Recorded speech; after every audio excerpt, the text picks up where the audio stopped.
everybody. So we are now going to interview one of the most special authors that we've had. You know, when I talk to an author, usually they have one book or every year they do another book. But no, I have an author who just can't stop writing novels. But the interesting thing is she's not retired. She is a very busy PhD researcher and a professor at a university in North Miami. And so I just want to introduce you very quickly now to Rose Mary Stiffin. And she really, you're really something, Rosemary. Well, thank you. I appreciate that. Yeah, well, did you ever think that you were going to be a novelist of such repute and so ambitious? I mean, this is not casual. I never thought I was going to be a novelist, and I like the fact that you said that I'm a novelist of some repute. Thank you. But I never thought I would be a novelist. I thought that I would be only a scientist, and I'm a teacher, and I do science, and I'm a writer. So I didn't know that I was going to be doing all three of those. I didn't know that. Well, I can say this 40 years ago. Right. Well, it's a talent. You know, some people just, they keep these things inside them and they don't do it. Some people have books inside them, but they never get it out. But you actually can tell people what we're going to do. Rosemary has done a lot of books, but today we're going to feature one, which is called Groovin on the Half Shell. And it's actually a biography of bluesman Carl Murray, except he really doesn't exist. Sorry, I had to say that because he confused me so when I was reviewing your book. But I want to tell everybody that we are going to work on that. And the book cover, I have to show this to you. It is so beautiful. Groovin on the Half Shell. Here you have the pearls, and here you have the mussel. I guess it's a mussel shell. I love mussels. Isn't this a mussel or? Well, I thought it was an oyster, but I don't know if an oyster and a mussel are the same. I don't know. Oyster, probably. I love them. And that was a beautiful cover, really. Oh, thank you. I designed it. Oh, you did? Oh, it's fabulous, actually. I think it's really attractive. Thank you. And the pearls inside. But that is a pearl. Okay. Let's talk a little bit about it. What made you decide about this? Let's just talk about, you have a blank piece of paper and you don't have a title probably at that point. And your hand just starts either typing on a computer or writing. What does that for you? Well, for this novel, I always, and it doesn't start this way, but I always wanted to start the first sentence off with "my man is married." I wanted to start that story off with that little word, "my man is married," 4 words, but I wanted to make more of it. And that sentence doesn't come until much later in the book. And then when I started writing, I realized that the reason that this woman is writing this is because she's in love with the married man who's in love with her and his wife. He's not going to leave his wife for her. If it were an affair, I think we could all understand that. Or if he left his wife for her, we would understand that. He didn't do that. He had the affair, but he stayed with his wife and he stayed with her too. So it was not an affair. It was essentially a second marriage. Right. So that's why it's called Groovin on the Half Shell. Yep. Oh, I see. Yes, right. I understand that now. Exactly. Well, but you made it so that, Rosemary, you made it so that it was actually not upsetting to anybody. At least it wasn't to me, because there was so much love involved, and because he really wanted a child, which she couldn't give him, his wife. So it had a lot of compassion and emotion. Well, I try to write all of my work that way, where there's compassion, even when there's love that's question, I still wanted to be loved. And I wanted to be redemptive, and I wanted to be in some way forgiving. So I try to write in that way. I don't want to say it's spiritual because I don't want to come across as some type of Bible thumping person, but I do try to have it as redemptive with love expressed on every page or throughout the novel. Yeah, I think you do a good job. I was just thinking as we were talking about women, you know, the Mormons, I don't know if they still do it today, but they do a lot of this. You know, they have more than one wife. And it was accepted as the norm for a long time. And even though it may not be accepted now, we do know that there are Mormon men who illegally have more than one wife. We know that. So it's not unusual. And also, I knew a man who left his wife for another woman, but he was still having children with his wife and with the woman he left. So in a way, this man had two wives because he didn't just leave his wife.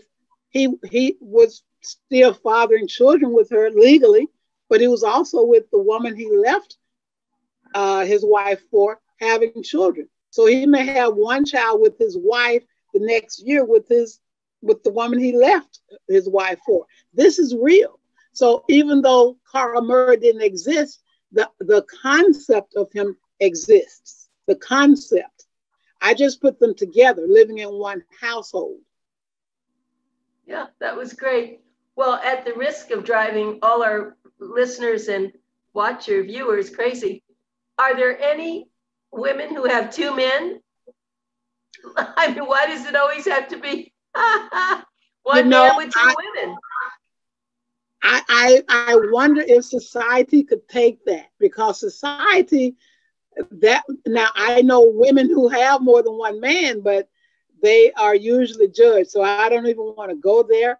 It seems so anti-feminist, but I think more power to them if they can do that without loss of reputation.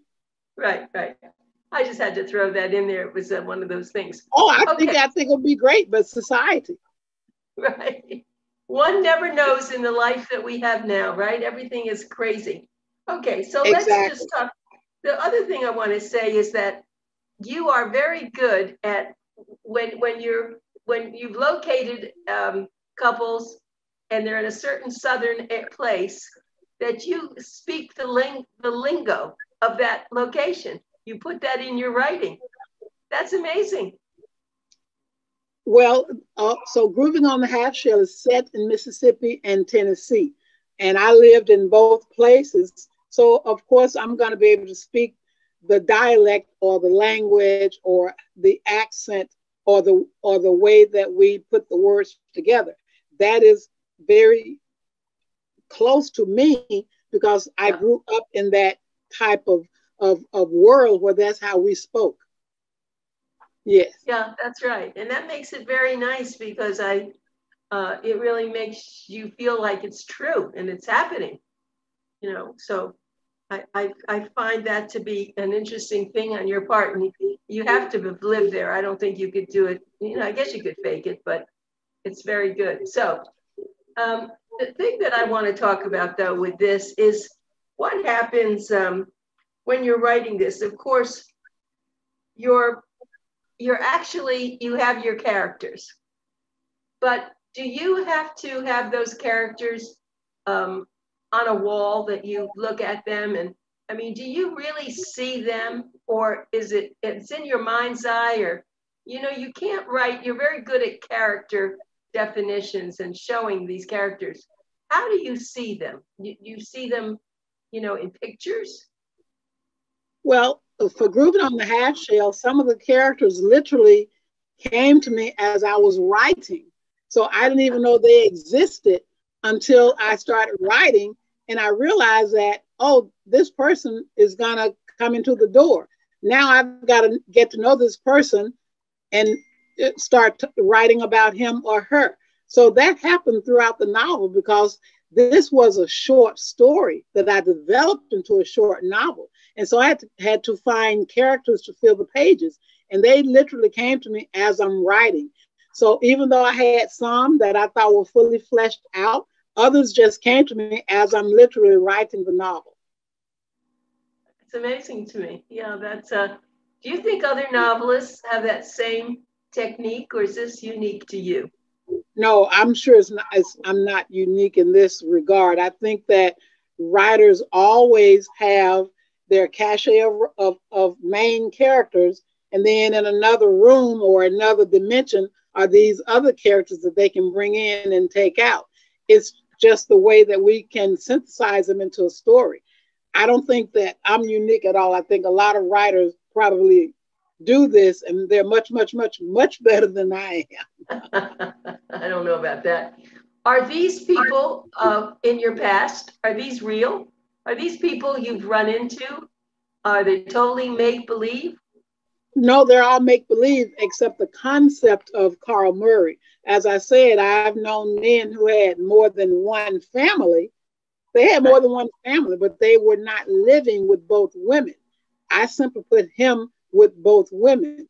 But the concept of him is old as time. We know that. But I just made it that they could live together and somehow do this harmoniously. Right. My guest, I'll just tell you again, my author is Rose Mary Stiffin. She's Dr. Stiffin. She actually is a professor. She teaches organic chemistry, I believe, and another kind of, or organic and inorganic, I believe. No, organic and biochemistry. Bio, right. And yet she's very, I can see how entertaining she must be. Those are tough subjects, but I'm sure that Dr. Stiffin makes it come alive. I know you do. And have you brought any of your books into class that they've had a chance to see them? Well, no, but the last exam I said that I was the author of 6 books. So they know that because I put it onto the exam page. I put on the exam page that I have 6 novels. So they know that. That's funny. Well, but you ought to bring the books in, I think, and loan them out. You know, take one copy and loan them out. I think they'd be just thrilled to do that. I will do that. You should do that because they want to talk about their professor. I mean, she's not only smart in science, but she's also a writer. There are probably kids there who would like to write, and they'll probably bug you for ideas. But I wanted to go back to something I haven't talked to you about. I know you're really trying, you're doing research on cancer. Okay, so basically what I'm doing, Anita, is we are synthesizing compounds that we have tested by the National Cancer Institute. The NCI was closed for several months because of COVID. It has since reopened. I'm gonna this summer submit several compounds to them for evaluation. And then during the summer, we're gonna synthesize more. So I have about 20 that we synthesized last summer, and we're gonna do now, send them out to be tested. We can't do the testing here, but the National Cancer Institute has 60 different cancer cell lines that we can send them the compounds to be tested for free. So hopefully we're going to get some hits for several different cancer cell lines. Wow.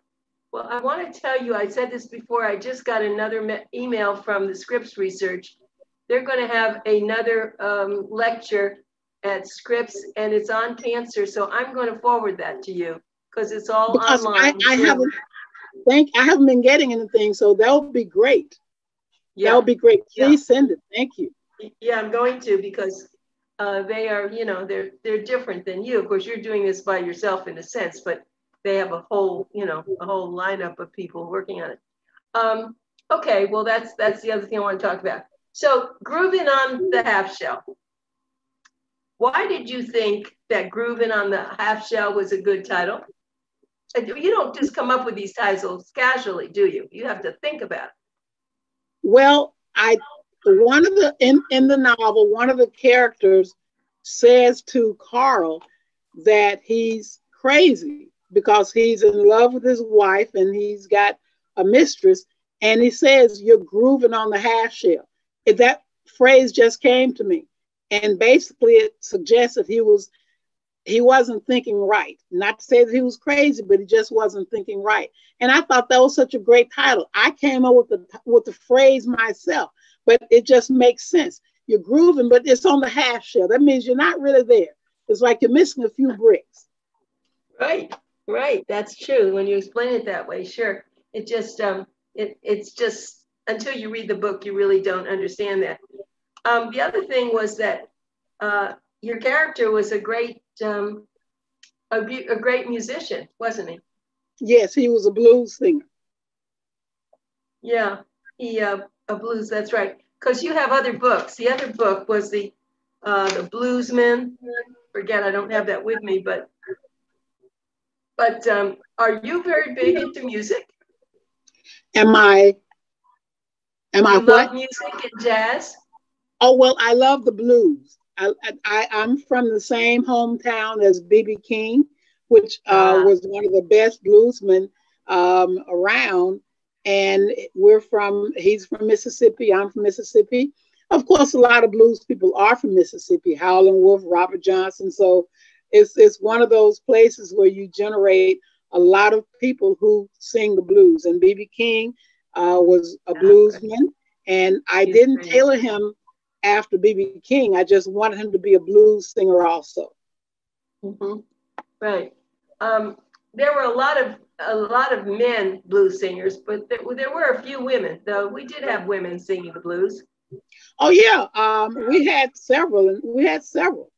They were, yeah, there were several women who sang the blues. Bessie Smith was one. Several.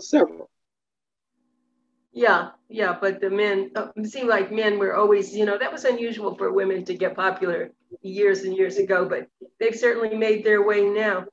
But let's just go back into the book a minute. So so you end the book, your endings are very satisfying. They're it's really, I mean, if you would read the back first. Well, no, let me say one more thing. I forgot to do this. In this particular one, I think you did it too. Oh yeah, you have questions for Groovin. You have discussion questions. I love it. And most of your books have discussion questions. So if someone buys the book and you want to use this for a book club, it's really all made out for you already. Exactly, and that drives the discussion further, so that they can maybe ask other questions, especially if I'm face to face with the audience who is discussing or reading my book. They have questions that they can now ask me. We answer them, which could generate more discussion. Yeah, that's true. It is. So are you doing book sessions? Do you actually go to people? Or are people asking you to present your No, books? maybe COVID is stopping this on Saturday. I'm going to be in a virtual writing conference, and I'm going to discuss my sixth novel, but it's virtual, and I don't know how big the audience is, but I'm going to be part of a conference on Saturday. But I have, and I'm hoping that I can use this book in book club in May. So I'm hoping to push it. And if there are any conferences face to face in the summer, I'm going to look and see if I can go to some of those. Just try to Well, sail in place. yeah, I was thinking at the end of the next one I do for you. I don't think I did this before, but maybe I ought to put in there that you would be available to talk to groups about your Oh, I'll books. be available. Oh, yeah. That would be good. Of course, you work, but there that you could arrange it even in the evening or on a weekend or something. I could arrange it. I would love that. Yeah, so I'm going to make a note. I'm making a note right now to add that you would like to talk about, meet with people. You never know. People are always looking for speakers, but especially authors. that would be really a great thing for you. So let's see what happens with that. And the other thing is, when you said that this was your idea for the cover, all your other books have very good covers. Do you do all the covers, or does your publisher, does No, your I, printer? I do all of my covers, and we agree on it. So I design it, tell them what I want precisely, and then they send me ideas or they do as I requested. But I design all of my covers. This Important. one I designed because it's 5 stethoscopes, and I Yeah. wanted to have 5 stethoscopes and 6 secrets. But I said I want to have 5 stethoscopes arranged in a pentagram fashion, and I want that to be part of the title. Yeah, that's right. And the stethoscopes, we're going to talk about that when we review the book in July. But that's a real interesting thing. I mean, I don't know much about it yet, and you haven't told me about why it's stethoscopes, and you don't have to tell me yet. We can wait. Okay, we'll wait. Yeah, let's wait. Just keep me in hungering, right, to know more about that. But let's also do this other thing that that Gertrude, Murray came to Memphis with his bride Gertrude, and he had a plan. Unfortunately, the plan didn't work, did it? That was the big problem. He wanted to be famous. The plan was to become a blues singer. It did work. He had to work hard at it, but the plan was to become a blues singer. And he worked hard. He started off in small clubs. He managed to get a record contract, and he became a Grammy award-winning blues singer. So it did work, not the way he wanted in terms of the time frame, but it did work. He was basically eventually 40 when he got his first deal. And that's old if you think about it, but he managed to be successful.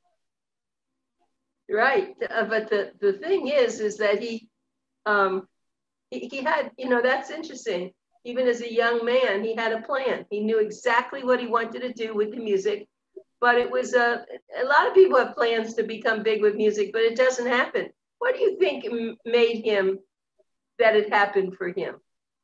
Because he was very tenacious. He didn't give up, and he pushed his way in a way, because he went to this man and said, "You can help me." He didn't ask for help. He said, "You can help me," and so the guy had no other choice but to help him. And so he basically pushed his way into an area where he could get help, but the guy could have refused him. But he was not going to accept that. He just was very tenacious. And I think that's how we get our dreams to come true, is by being tenacious. Yeah, that's really true. So that's but when you think of it, that was, I think, his wives, he had a good female support system, in a sense. Yeah. And they helped him, didn't they? Yes. And I think that was what makes the book hopefully read worthy, is because he couldn't choose to, and I know men may leave his one wife for another woman. They made a choice. They may say, "I love this woman more." No, "I love my wife more." He couldn't do that. He loved them equally. And because he loved them equally, he could not separate his love for them. So in essence, and when I was reading this, I told you that I looked up Carl Murray as a person. I never found him as a blues singer. And so you did a good job on that. I mean, you made it so real that I forgot it was just a novel. It's a novel. He's fictional. He does not exist, at least as far as I know. And I made him up, and I wanted it to be an autobiography, that he's talking to his biographer, and it's his biography, but it is totally fictional. Yeah, that's a hard thing to do. That was really great. And so that'd be funny if one day someone came knocking on your door and said, "Hi, I'm Carl Murray." No, that's funny. I think I did look up stuff, and there were some Carl Murrays, but they weren't that. They weren't blues people. How did you come up with the name Carl Murray? Well, you know, when I was growing up, I have a cousin named Carl, and I've always liked that first name. And I wanted to give him a regular last name, and so I just chose Murray because Murray is a name that is in the Black community, as is Carl. And I just said, okay, his name is Carl Murray. And that became his name. And I see him only as Carl Murray. Yeah, it was really preposterous. It was really perfect. I mean, it was like, where is she going with this? You know, and it's like, it was an amazing way to go. And of course, I've read your other books. I got a little mixed up with some of your other books, and I think that once you've written a book and another book, sometimes things get intertwined, don't they? Well, I try to keep my books separate, so I don't know. And I've read several books by several authors, and what I like is that they're never exactly the same. That means that this person is a very good writer. They're not continuing one story over and over and over. I try not to do that. And I think that's a mark of a good writer. And yes, I appreciate that. Because if I'm going to read the same story over and over and over again, then that writer is not being creative. No, you're right. You're absolutely right. But it was all your stories have love. All your stories are filled with love. Sometimes it's dangerous love. It's not always perfect. But you must. But love is very important in your life, isn't it? Well, I think that love, and this is going to sound like a cliche, but love makes the world go round. And I like the fact that, you know, you can have bad people who can be in love and you can have good people who can be in love. So I think love is very important. I believe in love. I'm a person who believes in love. And I want my characters to believe in love also. That comes across, Rose Mary. It really does come across. Do you, this is very personal, but do you have a love partner? No, I don't. I wish I did. Hello, I'm single. Well, we have to find you someone. I mean, you're so filled with love. Someone's missing out, I have to tell you. They're missing out on you. Okay. So we're running out of time, I just heard. So we're about to, yeah. So I want to tell you though, Rose Mary, that your book, Groovin on the Half Shell, a novel, here it is for everybody, the biography of bluesman Carl Murray, Rose Mary Stiffin, PhD. You can buy this on Amazon. Yes. And it's worth your buying. It's not large. It's only, let's see, it's only 161 pages, but it moves pretty fast. It'll keep your attention. All her books do. If you just look up her name on Amazon, any of the books that she wrote, you will enjoy. So this is the one we're featuring right now. It's a great book, but all her books are really spectacular. I was just looking at the one she did last time. I think we talked about Walk in Bethel, and I'm so glad to have you in our world, Rose Mary. Really, you're just a star for me. Well, thank you. I really do appreciate that. Thank you so much. And thank you for having me. And I enjoy talking about writing. I enjoy talking about the characters that I develop. And if there's anybody who would like to talk to me about this further, I am available. Right. And you can get Rosemary, you can get her by going, let's see, you don't have a website, do you? I'm just looking at it. Yes, it's rosestiffin.com. Okay, so let's do that. It's, say it again. rosestiffin.com. That's my easy. website. Okay, it's your name, rosestiffin.com. Go there and you will be able to find out how to get in touch with her. It would be a pleasure for all of you. Thank you, Rose. Enjoy the rest of the day and the next couple of months, and we'll be talking to you again. And I look forward to talking about the 6th novel. Thank you so much, Anita and Dan. Take